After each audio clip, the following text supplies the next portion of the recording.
Aleluya.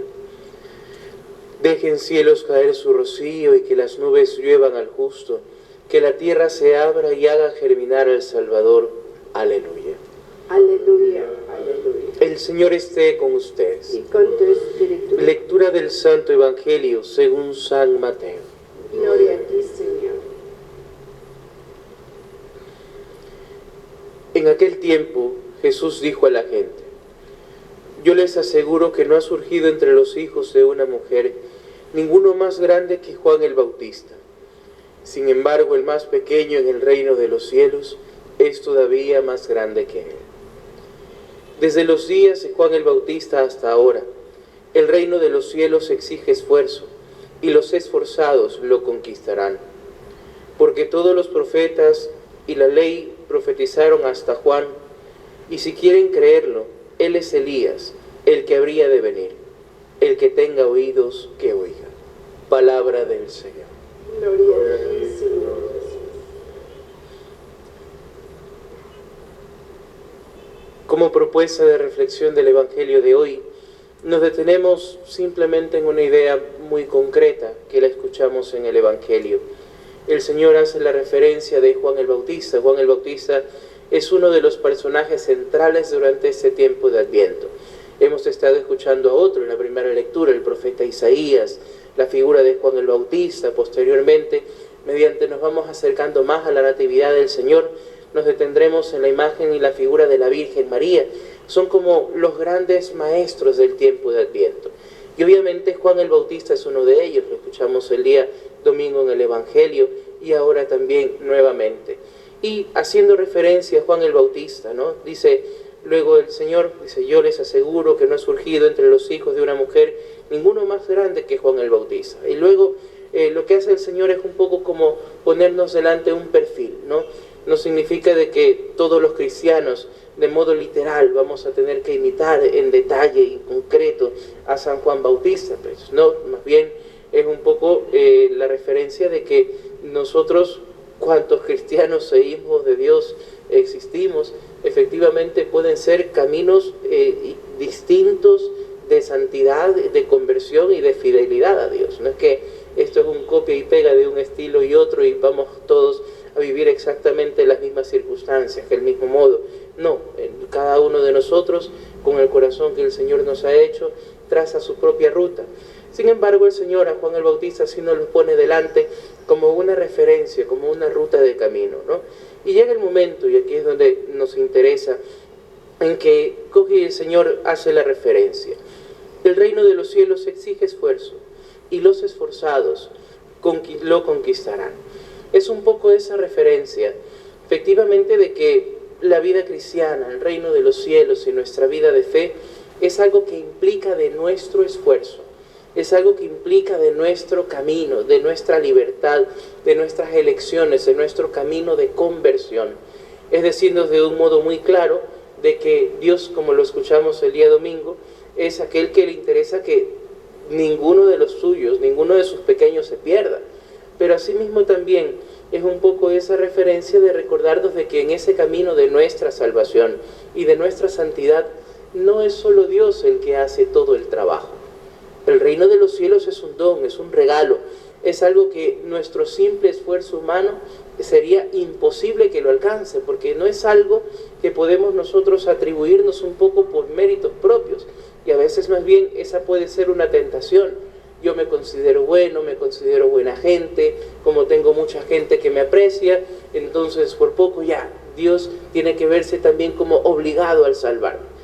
Pues no es tanto así. Yo sé que es una frase un poco dura, un poco fuerte y quizás un poco impopular, ¿no? Pero Dios no es que está obligado a salvarme. Dios es el primer interesado en salvarme y es aquel que efectivamente pone todo el camino delante y trata de efectivamente me espera, me sana, me corrige, trata efectivamente de transformarme para hacerme capaz de ese camino. pero un poco ese pensamiento o esa actitud que se llama presunción, ¿no? Un poco, es decir, el de que por presumir que por mis propias capacidades humanas, ya incluso el reino de los cielos me toca a mí por creer, no es algo tan cierto, y más bien sería una gran tentación y un gran autoengaño. El Señor nos lo deja clarísimo, el reino de los cielos es un don, es un regalo, pero efectivamente no es que Dios tiene todo el trabajo. El Señor va a ir obrando en nosotros. Nosotros ponemos nuestras decisiones, nuestra libertad, efectivamente en disposición para que Dios actúe. Y entonces lo dice así, de un modo así tan aterrizado, ¿no? El reino de los cielos exige esfuerzo, y los esforzados lo conquistarán. Es un poco ese llamado a recordar de que nuestro camino de conversión sí depende de nosotros, ¿no? A veces uno escucha esas frases tan ligeras, ¿no? Y entonces uno va por allí un poco divagando por la vida, toma decisiones apresuradas, equivocadas, y luego esa frase a veces mal utilizada, no, pero es que bueno, si Dios así lo quiso, y no pongamos en la mente y en el corazón de Dios cosas que no eran su deseo para nosotros, ¿no? O a veces esa frase, no es que pasó lo que tenía que pasar, no es que son cosas que tenían que pasar, son cosas en las cuales nosotros no efectivamente hacemos un discernimiento correcto, actuamos un poco simplemente por impulsos, no llevamos una vida de fe que nos ayuda a tener presente nuestro camino de conversión, y luego cuando muchas cosas son tomadas con decisiones equivocadas, vienen consecuencias, vienen efectos, entonces como que Dios fuera el culpable o que ya eso era lo que tocaba. Y no es así. Más bien, Dios es el primer interesado de que cada uno de sus hijos sea verdaderamente en la tierra un camino de fidelidad, de felicidad, y efectivamente luego poder estar con Él en la eternidad en el reino de los cielos. Pero volvemos a la idea original. En esto no es que Dios tiene el trabajo, todo el trabajo en absoluto. El Señor es aquel que obra en nosotros, es aquel que nos cambia, nos transforma, pero nuestras elecciones de vida, nuestro camino de fidelidad, nuestro esfuerzo, nuestra batalla por corregir cosas en nuestra vida, nuestro deseo y camino de fidelidad al Señor, nuestro deseo de santidad, es un poco el punto de partida en la cual nosotros nos esforzamos y permitimos que la gracia de Dios vaya obrando dentro de nosotros.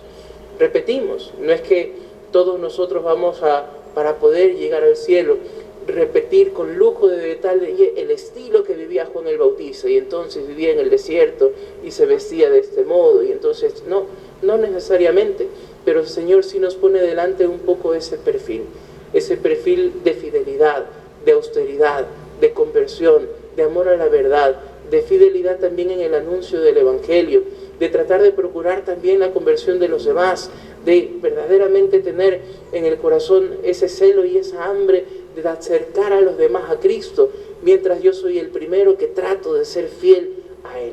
Pidamos a nuestra Madre la Virgen, y el día de hoy celebramos a nuestra Santa Narcisa de Jesús, aquella también que de un modo muy cercano, con una cultura como la nuestra, en una realidad como la nuestra, nos ayuda a descubrir nuevamente otro modo, otro camino de santidad, otro modo de vivir ese camino de conversión y cercanía a Dios. Por eso decíamos, cada uno de nosotros puede vivir un estilo distinto y pueden existir tantos caminos de santidad como hijos de Dios existimos, ¿no? Entonces pidamos también a nuestra Madre, y por intercesión también de Santa Narcisa, de poder aprovechar este tiempo de Adviento, con que nuestra contrición y arrepentimiento sean más profundos, más sinceros, que nuestros propósitos de cambio y de enmienda sean también mucho más auténticos. De este modo disponemos el corazón para que la llegada del Señor pueda seguir transformando las cosas en nosotros. En nombre del Padre, del Hijo y del Espíritu Santo.